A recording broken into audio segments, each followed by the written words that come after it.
as you know, I'm very new in the world of politics. I have observed politicians all my life. I mean, one of the things you get to do as a diplomat is you meet politicians abroad, you meet politicians in India. So it's one thing to actually watch politicians, it's another thing to enter the world of politics. And you have to see, you know, what a enormous, I would say, that world is a all-consuming. You know, it's a 24/7.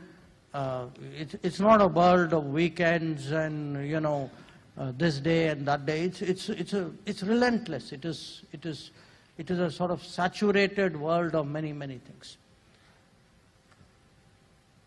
For me, especially as a country which is you know, poised at the level where it is, I feel, you know, it's been an enormous good fortune of the country to have somebody like this at this time. And I'm not saying this because, you know, he's the Prime Minister of the day and I'm a member of his cabinet. I'm saying it because if you look at even the points I shared with you, that you have a huge, you know, once-in-a-century health challenge. It's only somebody who's so grounded, who's immediately saying, okay, there's a health challenge, but what will you do for the person going back home? You know, how will you feed that person? What will you do for the person? How will you put money into, and whose bank account should you put the money? Now, you know, the idea that we should actually focus a lot on the women, that the women will manage that money better.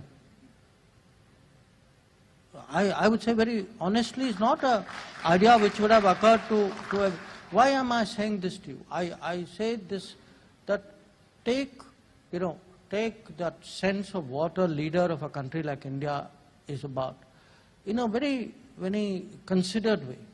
That leadership is something, good leaders are people very grounded, very experienced, with an enormous feel for what is happening, but who also have that passion, that desire to take the country to a different level, who have that ability to go from the ground to up there, you know, be enormously visionary and enormously grounded. And I can tell you such people honestly come once in a lifetime.